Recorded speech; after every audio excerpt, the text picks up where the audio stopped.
The N64's library was smaller than its competitors, which means its hidden gems are actually hidden, not buried under 1,000 releases, but missed because the platform's reputation was built around 8 or 10 titles that overshadowed everything adjacent to them.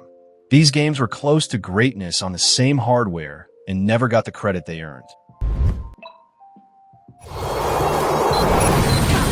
Sin and Punishment is a 2000 treasure-developed rail shooter that Japan received and the West didn't.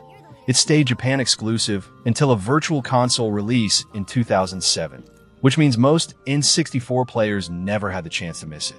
Treasure used the N64's hardware to build a fast, aggressive on-rail shooter with a ground-based movement layer that gave players lateral mobility rather than just a targeting reticule locked to a fixed perspective. The result is a game that plays closer to an action game than a traditional rail shooter, and the combination is something no other N64 title attempted. The enemy design and the bullet patterns reflect Treasure's shoot-'em-up pedigree, waves that require reading and positioning, boss encounters with multiple phases and pattern shifts, a difficulty that respects the player enough to keep escalating through the entire runtime. The story, delivered through cutscenes that are either entertainingly overwrought or genuinely affecting, depending on your tolerance for early 2000s anime aesthetics, is science fiction conspiracy that commits fully to its own internal logic despite being presented in fragmented form. The control scheme using both the analog stick and D-pad simultaneously has a learning curve that takes the first stage or two to clear, and some players never fully adjust to the split input rhythm. The game is also short by most action game standards, a focused experience rather than an expansive one. Neither matters much given what's inside. Sin and Punishment is the game that answers the question of what Treasure would have done with the N64 if they'd been given more time there. And the answer is exactly what you'd hope. Snowboard Kids 2 is a 1999 Atlas arcade racing game that most people remember as the sequel to a game they played at a friend's house once and never found again.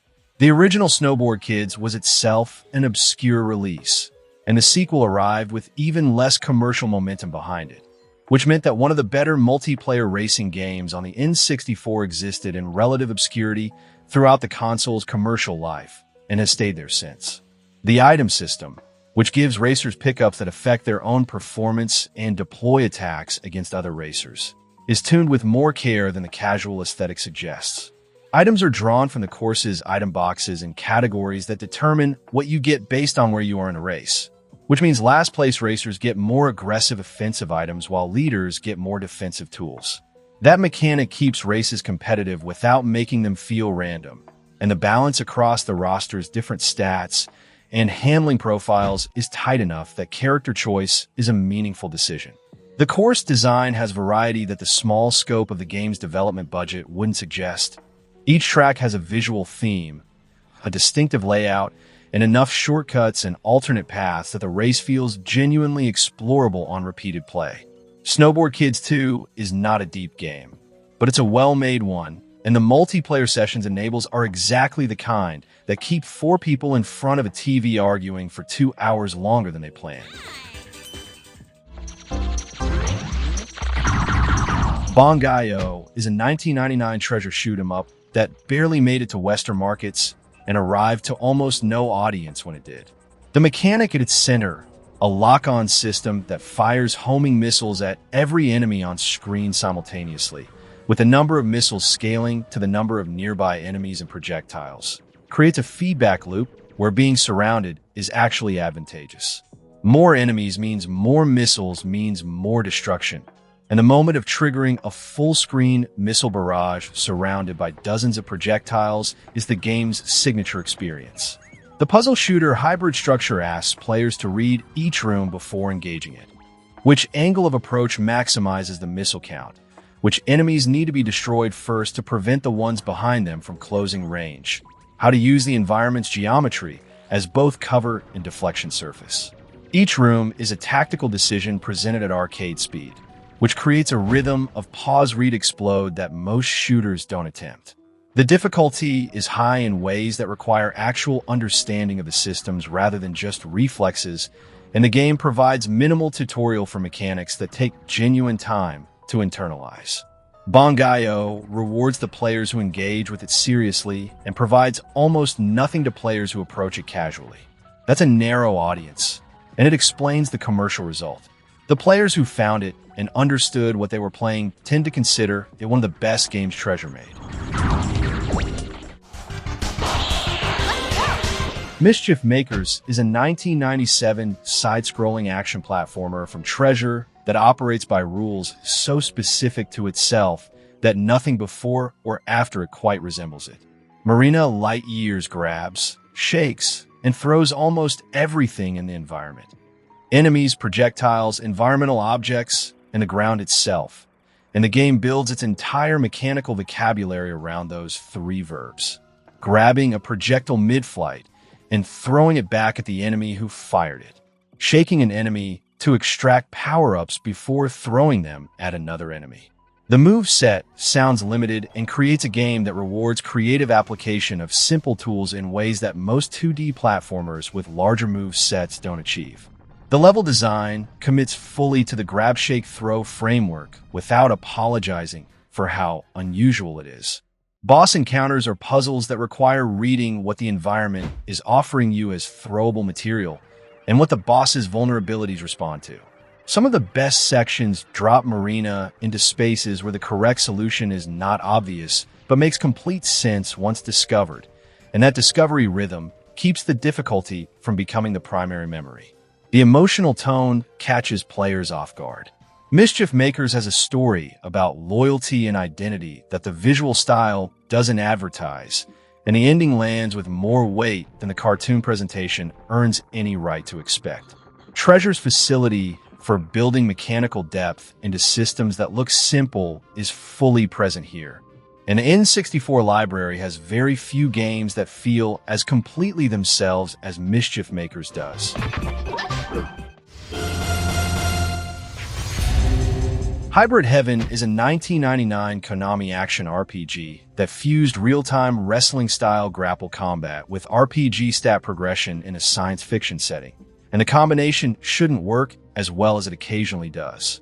The battle system, where combat happens in real time, but both characters manage a stamina meter, and the grapple moves available scale with stats upgraded through previous battles, creates a rhythm closer to a fighting game with persistence than to either action RPG or traditional RPG combat. I genuinely couldn't think of another game that occupies the same mechanical space. The stat progression rewards the combat style you play with rather than directing you toward a specific build. A player who uses high kicks frequently will see their kicking stats improve faster than their grapple stats, which changes what moves become available as the game progresses. That organic progression, where the game tracks what you actually do and develops it, was an unusual approach in 1999 and remains unusual now. The science fiction story involves body doubles, alien conspiracy, and a plot that demands more attention than the presentation makes it easy to give. The camera during combat creates visibility problems that the era's design asked players to supply compensation for manually. Hybrid Heaven has enough specific design ideas that it remains interesting as an artifact even when its execution fails to fully realize them. And the combat at its best is the kind of idiosyncratic system that makes you wish a better resource version of the game had been made. Win Back Covert Operations is a 1999 Koei third-person shooter that arrived before cover-based shooting was a genre, and used the N64's hardware to build something that Gears of War and Uncharted would later be celebrated for systematizing. The mechanic of moving from cover to cover, exposing yourself to fire at enemies, and then retreating to reload was the entire game's design language, not borrowed from another genre, but the central thing the game was built around. They didn't know it was inventing cover shooting because cover shooting wasn't a genre yet. The camera and the movement feel reflect the era's limitations rather than the design's ambitions. What this game wanted to be and what the N64 hardware and that era's third-person game design conventions allowed it to be are in partial conflict. And the result is a game that feels clunkier in execution than its design is in concept. Moving between cover points requires the kind of deliberate, camera-managing approach that later games would smooth into unconscious habit, and first-time players will spend time fighting the controls rather than the enemies. The mission structure and the level design are solid enough that the cover-to-cover rhythm becomes satisfying once the controls are internalized. The game is also genuinely difficult in ways that make the cover system feel necessary rather than optional. Engaging enemies in the open is a poor strategy rather than an alternative approach. Winback is the game that anyone interested in the history of third-person shooting should know about, and a direct look at how far the genre came in executing an idea that this game had first. Jet Force Gemini is a 1999 rare third-person shooter that came out between GoldenEye and Perfect Dark and got overshadowed by both, which is a strange fate for a game that was doing things neither of those titles attempted. The sprawling multi-planet structure, the three-character system where different characters have different movement abilities that open different areas of each world, and the scale of the enemy encounters, which regularly put dozens of drone enemies on screen simultaneously. All of it was more ambitious than the game's commercial reception suggested it deserved to be. The twin-stick shooting controls, mapped to the N64's unconventional controller in a way that took adjustment, are the most commonly cited barrier. The N64 controller was not designed for the control scheme that Jet Force Gemini needed, and the workaround Rare implemented requires time to internalize. That control barrier filtered players in ways that had nothing to do with the game's quality, and the players who cleared it found a shooter with a satisfying weapon progression, excellent set-piece encounters, and environmental variety that most games of the era couldn't match. The tribal rescue completion requirement. Finding every tribal member across every planet before the final boss becomes accessible is the game's most controversial design decision, and the controversy is legitimate. The completion gate is strict enough that missing a single tribal can require extensive backtracking, and the game doesn't make the requirement clear early enough for players to plan around it. Jet Force Gemini deserved a completion system that matched its ambition. Blast Corps is a 1997 Rare game about destroying buildings in the path of a runaway nuclear carrier, and it is both exactly what that description suggests and considerably more interesting than it sounds. The premise creates a structure where the correct approach to each level is demolition of every structure that would be struck by the carrier's fixed path, which requires reading the level geometry and selecting the right vehicle from the game's roster to reach and destroy each building before the carrier does. Each vehicle in Blast Corps has a specific destruction mechanic and a specific movement profile. The Ramdozer hits from the front, the J-Bomb drops from above, the Sideswipe attacks from the sides, and understanding when each is appropriate is the game's actual skill requirement. Some buildings can only be destroyed by specific vehicles. Some approaches require combining multiple vehicles across a single level. The puzzle layer inside the destruction sandbox is more thoughtful than the arcade premise advertises. The game transitions once you've cleared all the carrier levels into a secondary structure where you return to completed levels and find secrets, beat time trials, and achieve platinum medals that the base completion didn't require. That secondary layer reveals how deep the level design actually goes, routes and techniques that the primary objective didn't demand, but that are clearly designed and waiting to be found. Blast Corps is a game that rewards thoroughness in ways that its genre classification as a demolition game completely fails to communicate. Rocket Robot on Wheels is a 1999 3D platformer from Ubisoft San Francisco studio that arrived in the shadow of Banjo-Kazooie, Spyro, and Donkey Kong 64 and was immediately underestimated because of the company it was keeping. It was doing something that none of those games were doing, building its entire design around a physics engine that treated momentum, weight, and environmental interaction as the primary gameplay vocabulary rather than as texture applied to a collectathon structure. Every puzzle in Rocket uses the physics system rather than the level architecture as its solution space, launching Rocket into platforms to build speed for higher jumps, using a tether to swing around anchor points, managing the weight of objects being pushed, or carried against the slope of the terrain they're crossing.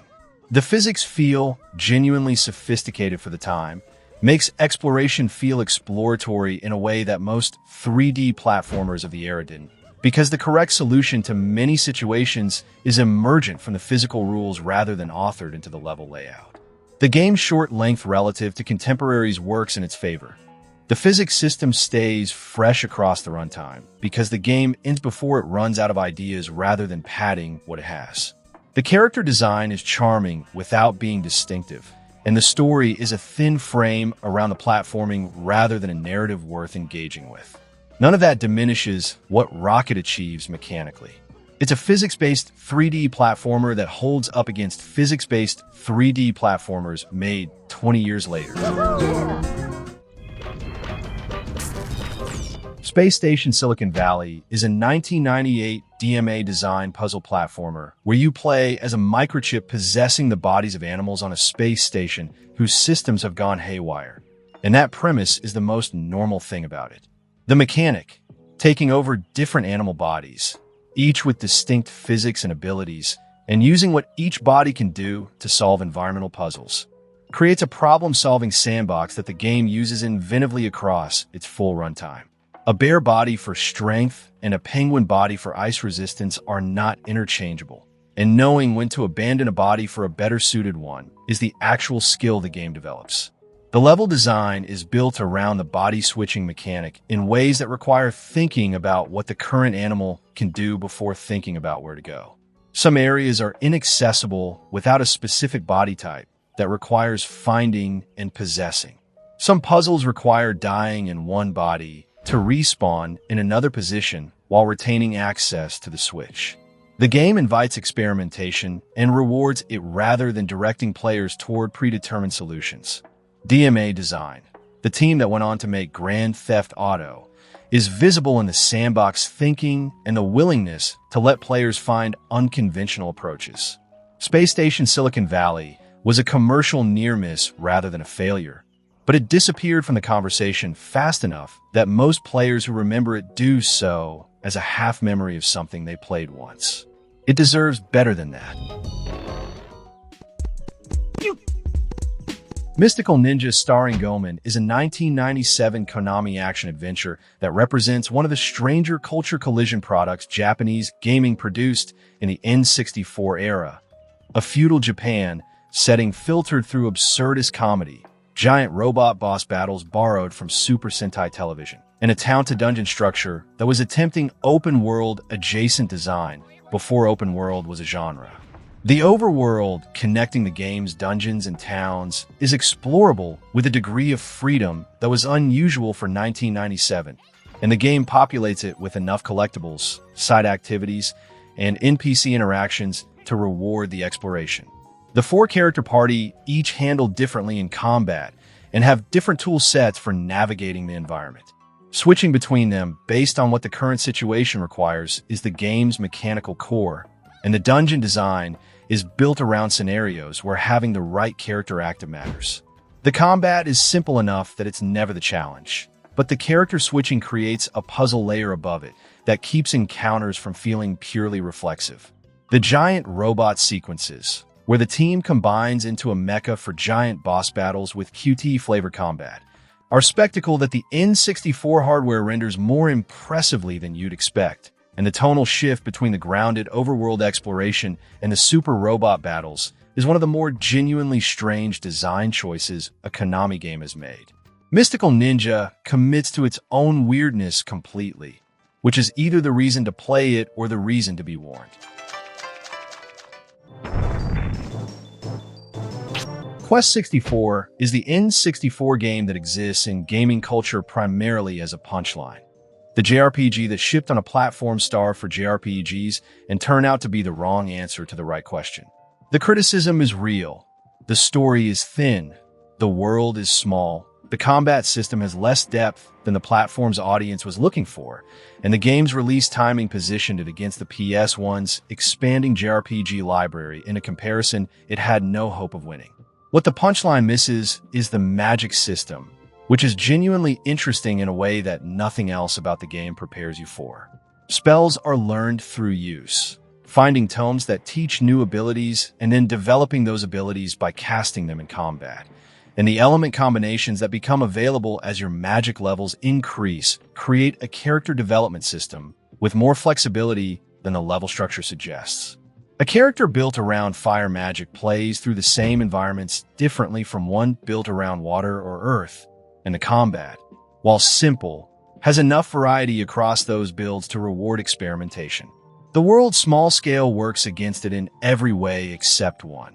It's fully explorable without a map marker system, and a sense of genuine discovery when finding a hidden area or an unmarked shrine is intact in a way that larger, more guided games lose.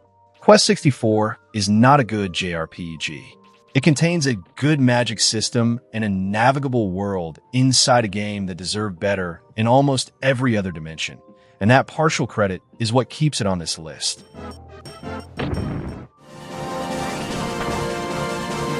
Ogre Battle 64 Person of Lordly Caliber is the kind of game that the N64 generation strategy RPG fans deserved and mostly never found.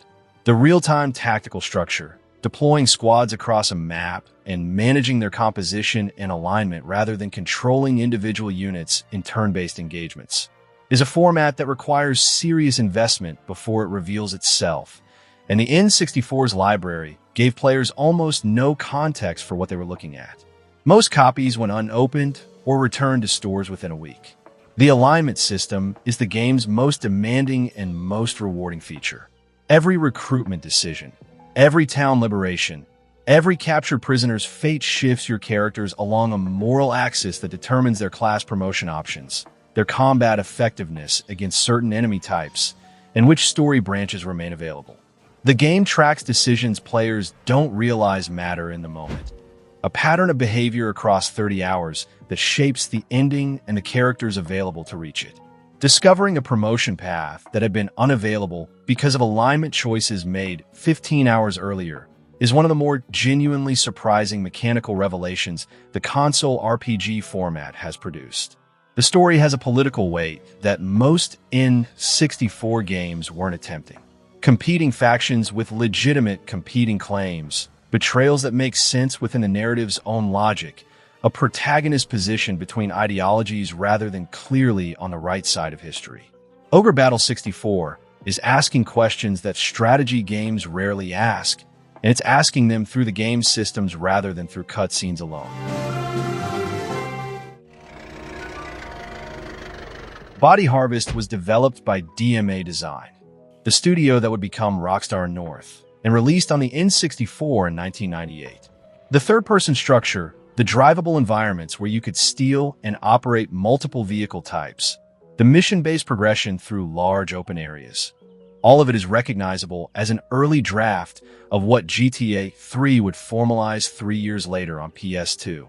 Body Harvest is the game they needed to make to figure out what GTA needed to be, and playing it with that knowledge changes the experience completely.